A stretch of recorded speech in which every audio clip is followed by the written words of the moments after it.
tricksters, the globalists above the law, festooning themselves in all their royal regalia. And I just had enough of it. I want you off my back, out of my life. You know what I hate about big government and tyranny? It's all the knuckle-dragging scum that I'd never associate with, that I'd never go water skiing with, that I'd never go camping with, that I'd never go out to the bar with, that I'd never go to a movie with, that I'd never talk to you, I'd never look at you, I don't want to be around you, you're stupid, you're dumb, you're pathetic, you're mindless, you come from scum-filled families, you're failures, and now you want to waddle around the piles of crap you are and tell me how to run my life while you siphon everything off of me, telling me how great you are. You go straight to hell, you hear me?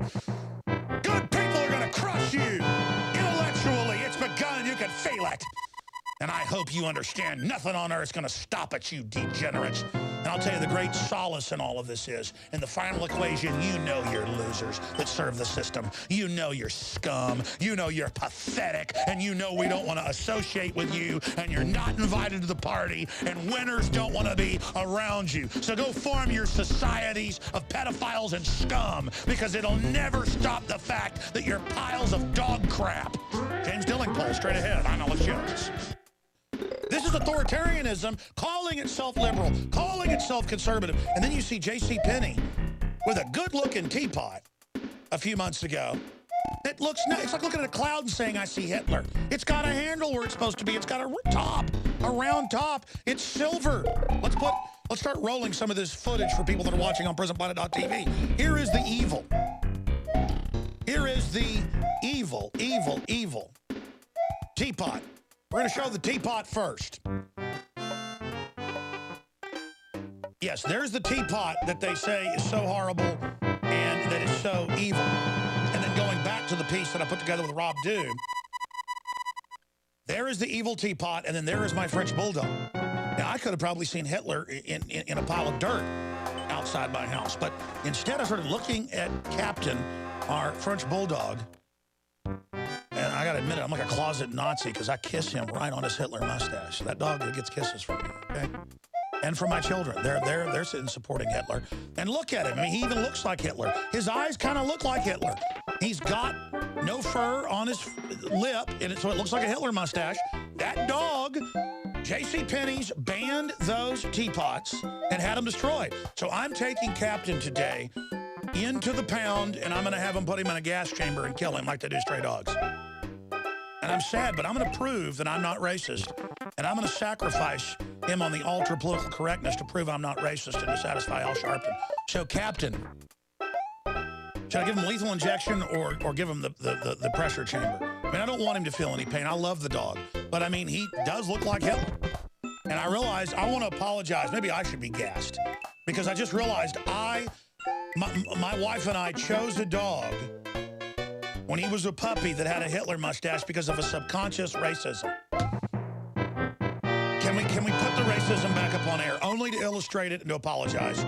Ladies and gentlemen, I want to apologize. Can we show my racist dog before we added the Iron Cross and the helmet, the Kaiser helmet, the World War I Field Marshal helmet? I mean, look at him, folks. I'm so ashamed that my dog is Hitler. In fact, it may be a genetic experiment. He may actually be Adolf Alois Hitler. Perhaps he escaped to America and is hiding out, not Argentina. No, they were all hiding at the CIA, as a French bulldog.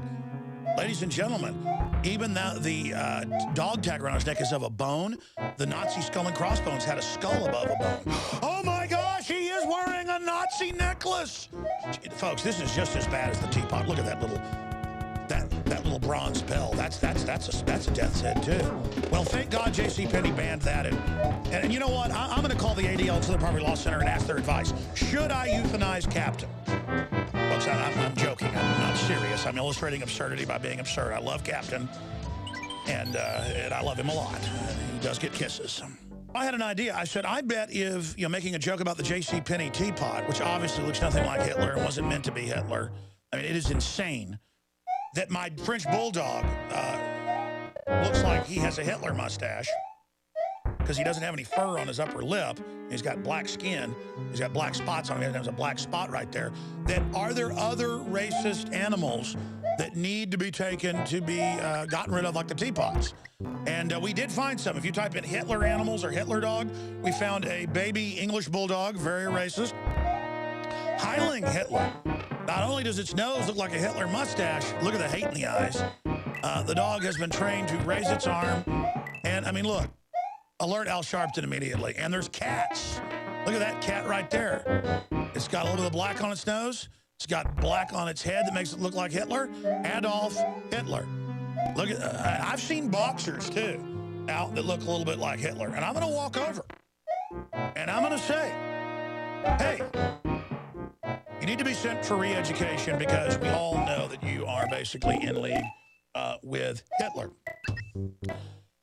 And you know, I can sit here and joke about this, folks. It tears my heart out to know how conscious this authoritarianism is and how they get us all obsessed with imaginary stuff. While meanwhile, we're all losing our Bill of Rights and Constitution, our basic freedom.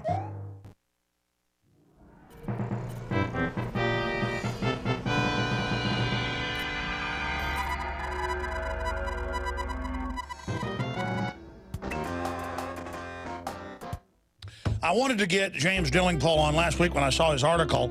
He's an English columnist, best-selling author, novelist who writes for, among other publications, The Times, The Daily Telegraph, and The Spectator. He's published many books and novels and political books as well. He describes himself as being a libertarian conservative. James is the winner of the 2010 Bestott Prize for Online Journalism, jamesdillingpole.com. And I always read his stuff in the London Telegraph. And the reason I wanted to get him on is I saw this headline, 97% of climate activists in the pay of big oil. Shock. Another one, Halliburton pleads guilty to destroying evidence after Gulf spill. That's just some of what we're going to be going over with him today. But it's been 4 years since the Copenhagen event when we got the emails of them all basically meeting with the UN and universities to fix things and hide the decline in temperature. And since then, just more and more has come out where Pachari is shutting down steel plants and coal plants in England and then getting money to move them to India, or Obama pays $21 billion of taxpayer money to ship General Motors to China. I mean, they're not just shutting us down. They're having us pay to be shut down to collectivize us. And now they've got 101 million Americans on some form of food assistance. People are waking up to a certain extent, but does it matter if there's no jobs? And the regulations are written where you go on the government dole. So I want to discuss that with him as well. But, you know, I personally and my family and my wife, you name it, get zero money from oil, natural gas. I own no stocks. I mean, I've got some family that's got tiny gas wells on part of their property where they get like, $500 a month or something. But it's actually natural gas, I find, on average, lobbying to shut down coal, too, because they're in competition with it. The coal lobby ought to pay me some money, and I tell you what. But I promote coal because it's clean burning now. All that comes out is water and carbon dioxide. So they listed carbon dioxide as toxic. But China has no controls and builds 3 new ones a week, while we have more than 3 shut down a week. And our power prices go up and up and up. They've shut down 3 of the Austin-owned power plants in the last 5 years, and they're shutting the final one down. And they admit in the paper our power prices have doubled in 5 years. Doubled. And I mean, you talk about hurting poor people. It's like Obama with Obamacare raising payroll tax. I mean, this is devastating stuff. And just watching America be turned off is painful to me. It's very, very, very, very painful to see this happening. And so I wanted to get James Dillingpole on about that, because their only response of the fake environmentalists to ignore all the serious issues like overfishing, open-air genetic engineering, things I have a real problem with when they're not done properly, is you work for big oil. And they just say it as a mantra. And then every time I turn around, it's BP. It's Dutch Roll Shell. It's ExxonMobil. It's Texaco. It's Valero. It's funding it, underwriting it. And I learned they're shutting down coal. They're shutting down all their competition. They don't want new refineries built. They own all the... This has come out in the Associated Press. They didn't just hijack it. It's like, well, of course they're trying to fund us to control us. No. They made the modern environmental movement. And Dillingpole's done some major research on this, and it just shows what an incredible double cross this is, and how the big oil companies try to use environmental laws to shut down the smaller wildcats, too. So it's really amazing. James, thank you for coming on with us to talk about this. And I want to, in general, get into other things that are happening in the collectivization and how we try to turn that around and where you think Obama's going. But first off, let's get into your article, 97% of climate activists in the pay of big oil, and explain how this works from your research perspective. Well, Alex, I think we take with a pinch of salt that figure, 97%. I was using it to mock this claim, which you must have seen widely relayed on the internet and constantly put out by the warmists, that apparently... That big oil funds 97% of people saying it. And, yeah, but the environmentalists are always telling us that 97% of climate scientists believe in man-made global warming. And when you look at the number of scientists who actually believe this stuff, it doesn't stack up. It's basically the result of rigged surveys. The first one... It's a small amount of UN insiders. Well, exactly. You look at the figures and you realize that it's something like about 75 climate scientists said, yes, I think that man-made carbon dioxide is contributing to climate change. Well, almost everyone thinks that. It means absolutely nothing. Of course, it's possible that CO2 contributes to climate change. But sure. I mean, I understand it's tongue-in-cheek in your article, but you actually link to where most of them are funded by big oil, though. It's certainly true that the oil industry's record in the war against environmentalist nonsense has not been good. You mentioned the BP oil spill. I mean, let's deal with that one now. Why did the BP oil spill happen? It's because in the 90s, BP decided that it would greenwash its image. It would rebrand itself as something called Beyond Petroleum, and it would start pushing for renewables, and it would start investing heavily in the solar industry and get away from this dirty oil which was killing the planet, and it would be green and caring and nurturing. Well, the fact is that once you stop, once you give up on your core business and start going down this crazy environmentalist route, certain problems arise. And one of the things that BP did was it cut back on its core business. It cut back on health and safety. Over a period of 5 years, it had 3 major accidents, culminating in the BP oil spill. Why did this happen? Because it was pretending to be a green company. It should have stuck to its business and acknowledged that it should stick to what it's good at, which is drilling for oil. And there are countless examples of this from across the energy sector. I mean, the article you quoted was about a guy called Dana Nuccitelli. Now, Dana Nuccitelli is one of the Green Movement's attack dogs. He writes a column in the Guardian newspaper, one of the greenest newspapers there is, always putting out Enviro scare stories, and no one puts out Enviro scare stories more aggressively than Dana Nuccitelli. Anyway, what this guy has been keeping very, very quiet is the fact that he works for, guess what? An oil company, a company called Tetra Tech, which is heavily involved in mining and oil exploration. Now, strangely, he didn't think to mention this. Well, look at Al Gore and Occidental and all that. I mean, it's incredible. Al Gore is a huge oilman. Yeah, exactly. And where did Al Gore sell his TV company to? He sold out to big oil, much to the delight of some of his green acolytes.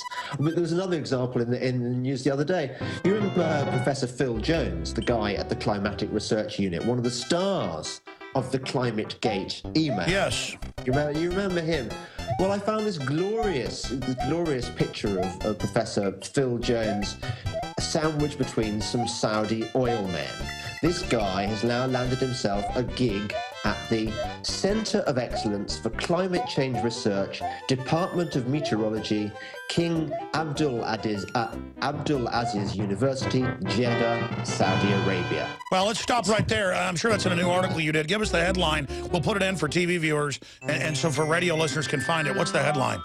Well, it's let's have a look. It's at a site called Tall Blokes Talk Shop. Professor Phil Jones and King Abdul Aziz University, Saudi Arabia. So Professor Phil Jones and Saudi Arabia. Just type that in, guys. It'll come up. Yeah, wow. Yeah. It's the hypocrisy of these people beggars belief.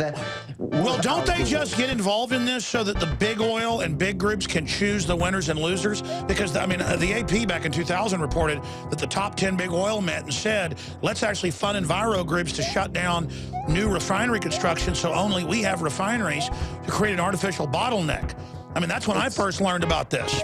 Yeah, I think it's true of big corporations generally, that big corporations are the enemy of free markets. They are the enemy of small businesses. They love regulation. They love big government because they can wear all the compliance costs. Yeah, they can navigate it and nobody else can. Exactly, and they can move their operations from country to country to circumvent this. This is the great advantage of being a multinational. They can get away with stuff that small local businesses cannot. They use regulation as a way of shutting down their competitors. So it's in their interests that they've got all these kind of greenies campaigning for more regulation. They are not our friends. They are not the friends